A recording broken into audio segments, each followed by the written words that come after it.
जहां की सियासत में हर चुनाव अपने साथ एक नई कहानी लेकर आता है। पूर्वांचल की राजनीति में बलिया जिले की अपनी ऐसी ही एक अलग पहचान है और इसी बलिया की सियासत का सबसे अहम केंद्र मानी जाती है यहां की सदर विधानसभा सीट, जो लोकसभा चुनाव के लिहाज से भी इसकी भूमिका बेहद ही महत्वपूर्ण मानी जाती है। यही वजह है कि बलिया सदर में होने वाला हर राजनीतिक बदलाव पूरे जिले की सियासत पर बड़ा ही अहम असर डालता है। आज हम अपनी खास पेशकश आपका विधायक में बात करेंगे बलिया की सदर विधानसभा सीट की, उस सीट की जहां पिछले 2 विधानसभा चुनाव से भारतीय जनता पार्टी को लगातार जीत मिल रही है। यानी कि इस सीट पर भाजपा लगातार अपना बेहतर प्रदर्शन जारी रखे हुए है। साल 2017 के विधानसभा चुनाव में बीजेपी ने आनंद स्वरूप शुक्ला को मैदान में उतारा था, जबकि समाजवादी पार्टी की तरफ से लक्ष्मण गुप्ता चुनाव लड़ रहे थे। उस वक्त बीजेपी के पक्ष में ऐसा माहौल बना कि आनंद स्वरूप शुक्ला ने बड़ी जीत दर्ज की। उन्हें कुल 92,889 वोट मिले, जबकि समाजवादी पार्टी के लक्ष्मण गुप्ता को 52,878 वोट हासिल हुए। बीजेपी ने इस सीट पर करीब 40,000 से ज्यादा वोटों के अंतर से जीत दर्ज की थी। साल 2022 में भारतीय जनता पार्टी ने इस सीट पर अपना चेहरा बदल दिया। आनंद स्वरूप शुक्ला की जगह अंतिम समय में उन्होंने दयाशंकर सिंह को मैदान में उतारा था। वहीं समाजवादी पार्टी ने पूर्व मंत्री नारद राय पर अपना विश्वास जताया था। चुनाव के दौरान जातीय और सामाजिक समीकरणों की भी खूब चर्चा जमकर हुई थी। इस सीट पर ब्राह्मण मतदाताओं की संख्या सबसे अधिक मानी जाती है। इसके अलावा इस सीट पर भूमिहार, क्षत्रिय, मुस्लिम, दलित, वैश्य और यादव मतदाता भी चुनावी नतीजों में महत्वपूर्ण भूमिका अदा करते हैं। ऐसे में हर राजनीतिक दल के लिए बलिया सदर का चुनाव सिर्फ उम्मीदवार के चेहरे की लड़ाई नहीं, बल्कि अलग अलग सामाजिक समीकरणों को साधने की भी चुनौती बन जाती है। जब 2022 का चुनाव परिणाम सामने आया तो बीजेपी एक बार फिर से बाजी मार ले गई। दयाशंकर सिंह को उस बार रिकॉर्ड तोड़ वोट मिले। 1,03,873 वोट पाकर वो विजयी हुए, जबकि नारद राय को 77,634 वोट हासिल हुए। दयाशंकर सिंह ने करीब 26,000 वोटों के अंतर से इस सीट पर जीत दर्ज की। बीजेपी ने लगातार दूसरी बार बलिया सीट पर अपना कब्जा बरकरार रखा था, लेकिन बलिया की राजनीतिक कहानी यहीं पर खत्म नहीं होती। 2022 में बीजेपी के खिलाफ चुनाव लड़ने वाले नारद राय बाद में समाजवादी पार्टी का दामन छोड़कर भारतीय जनता पार्टी के साथ आ गए। अब वही नारद राय बीजेपी के कार्यक्रमों में नजर आते हैं और पार्टी के साथ सक्रिय भूमिका में दिखाई देते हैं, जो 2022 में दयाशंकर सिंह के खिलाफ चुनावी मैदान में समाजवादी पार्टी के टिकट पर थे। बीजेपी जहां लगातार 2 बार इस सीट पर चुनाव जीतकर मजबूत स्थिति में है, वहीं समाजवादी पार्टी इस सीट पर अपनी वापसी की रणनीति बनाने में जुटी हुई है। अगर समाजवादी पार्टी की संभावित दावेदारी की बात की जाए तो कई नामों को लेकर स्थानीय स्तर पर चर्चाएं तेज हो रही हैं। इन्हीं चर्चाओं में एक नाम जो सबसे ज्यादा सुनाई देता है वह है संजय उपाध्याय का। स्थानीय राजनीतिक चर्चाओं के मुताबिक बात की जाए तो संजय उपाध्याय को सपा के संभावित प्रत्याशियों की सूची में सबसे आगे देखा जा रहा है। संजय उपाध्याय बलिया नगर पालिका के अध्यक्ष भी रह चुके हैं। नगर की राजनीति में उनका पुराना अनुभव माना जाता है और इसी वजह से उनका नाम बलिया सदर के संभावित चुनावी चेहरों के तौर पर चर्चाओं में सबसे आगे माना जा रहा है। वहीं चुनावी समीकरणों के बीच सबसे बड़ा सवाल जनता के मूड का है। आखिर बलिया सदर की जनता मौजूदा सरकार और अपने वर्तमान विधायक के कामकाज को आखिर किस नजरिए से देखती है? क्या नाम है आपका? इमरान खान। कहाँ के रहने वाले हैं?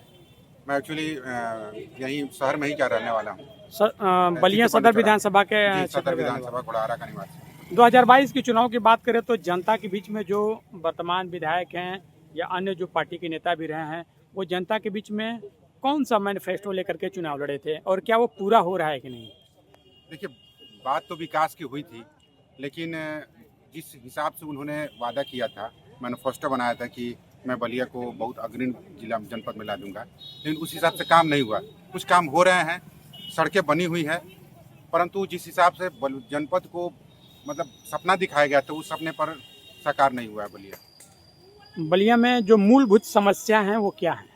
बलिया में शिक्षा, स्वास्थ्य, जल निकासी, इस तरह के तमाम समस्याएं हैं, लेकिन स्वास्थ्य यहाँ का बहुत गड़बड़ है और शिक्षा की स्थिति भी ठीक नहीं है।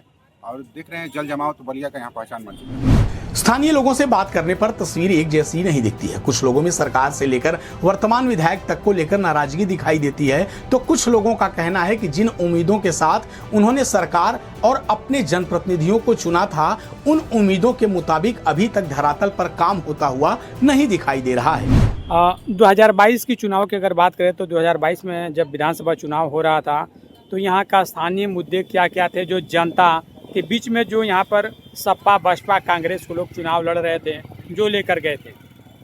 जनता को क्या चाहिए? जनता की यही मुद्दा हमेशा से बना रहा कि सड़क, पानी, बिजली, खड़ंजा नाली ये सब समस्याएं जनता इसी के लिए रहती है और यही समस्या हमेशा बनी रहती है। लेकिन इस बार सरकार थोड़ा सा ध्यान दी है, कहीं कहीं कुछ काम हुए, लेकिन इंटीरियर में अभी भी ऐसी समस्या बनी हुई है। यहाँ पर मौजूदा विधायक कौन है? मौजूदा विधायक दयाशंकर सिंह है सदर के, जो बीजेपी के हैं। बीजेपी के हैं। जी, तो वो जनता के बीच में कौन कौन से मुद्दे चुनाव के समय लेकर के वो आए हुए थे?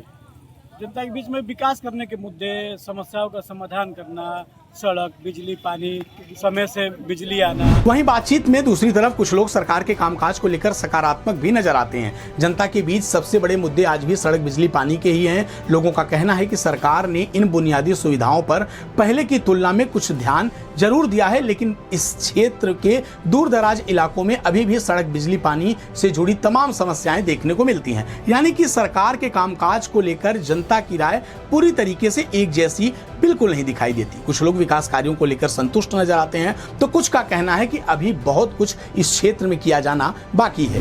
जनपक्षधर होना चाहिए, हमारा विधायक ईमानदार होना चाहिए, हमारा विधायक संघर्षशील होना चाहिए, जो जनता के सवालों को लेकर के सड़क पे उतरे।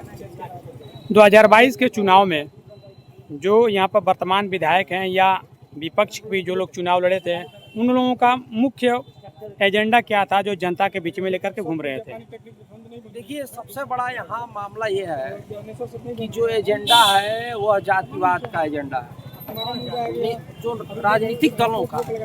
और आज की राजनीति ईमानदारी, संघर्षशील और कर्मठता को छोड़ करके, जन मुद्दों को छोड़ करके जात की राजनीति पर आधारित हो गई है। और इसी चलते हम लोगों का इस देश का, प्रदेश का वो जो है बंटाधार होता जा रहा है।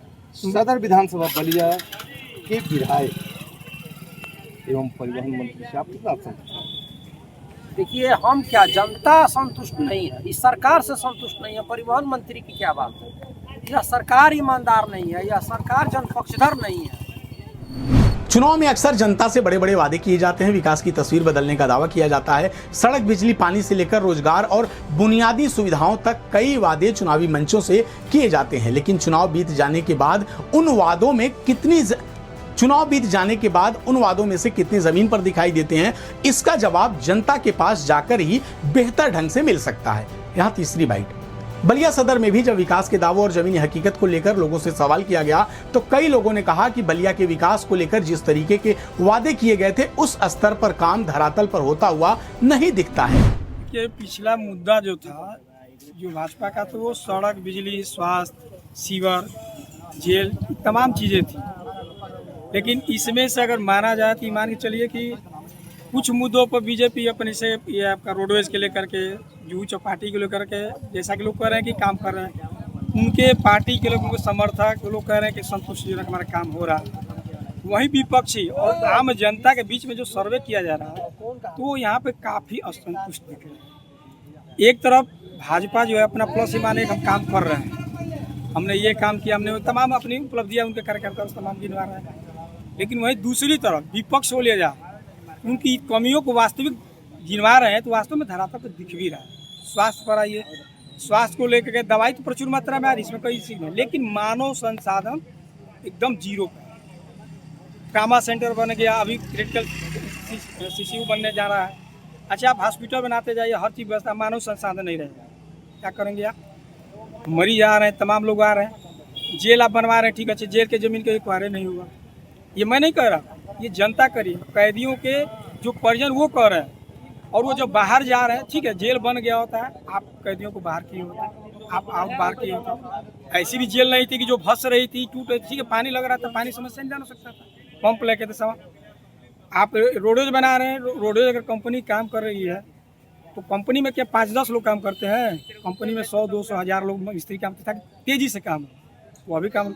वहाँ पर चलिए अंतर्राष्ट्रीय अंतर्राज्य पे राज्य परिवहन, वहाँ रेलवे ने रोक दिया। तो जो भी लोग मुद्दा ला रहे हैं, ठीक है, अच्छी चीज़ ला रहे हैं, लेकिन आगे चल के रुक जा रहा है। यहाँ के वर्तमान सिटिंग विधायक कौन है? यहाँ पे हमारे परिवहन मंत्री जी हैं, और जो यहाँ पे उनका जो अभी वर्तमान में काम चल रहा है, वो रोडवेज पे काम चल रहा है, जुहू चौपाटी लोग का ये कटा नाले पर। ये भी बताया जा रहा है कि जेल का भी अधिकरण, लेकिन अभी जेल वास्तविक में अधिकरण भी जमीन नहीं हुई है, जिसको लेकर वहाँ की स्थिति बनी है। वही हाल मेडिकल हाल का है। दरअसल बलिया सदर की सियासत को सिर्फ पिछले 2 चुनावी नतीजों से समझना आसान नहीं है। 2017 में आनंद स्वरूप शुक्ला की बड़ी जीत, 2022 में दयाशंकर सिंह की जीत और फिर नारद राय का भारतीय जनता पार्टी के साथ आ जाना, ये सभी घटनाएं इस सीट के बदलते राजनीतिक समीकरण की पूरी कहानी बयां कर रही हैं। अब अगर बात 2027 के विधानसभा चुनाव की करें तो बीजेपी के सामने अपनी लगातार तीसरी जीत का लक्ष्य होगा, तो वहीं समाजवादी पार्टी और विपक्ष इस मजबूत राजनीतिक किले में सेध लगाने की चुनौती पेश करेगा। समाजवादी पार्टी अगर किसी मजबूत स्थानीय चेहरे पर दांव लगाती है तो मुकाबला और भी दिलचस्प माना जा रहा है। वहीं भारतीय जनता पार्टी ये चाहेगी कि लगातार वो इस सीट पर अपना तीसरी बार दबदबा बरकरार रखे। इन सबके बीच देखना ये दिलचस्प रहेगा कि जनता किस पर भरोसा जताती है। हमारी इस वीडियो को लेकर आपकी क्या कुछ राय है, कमेंट बॉक्स में हमें जरूर बताएं।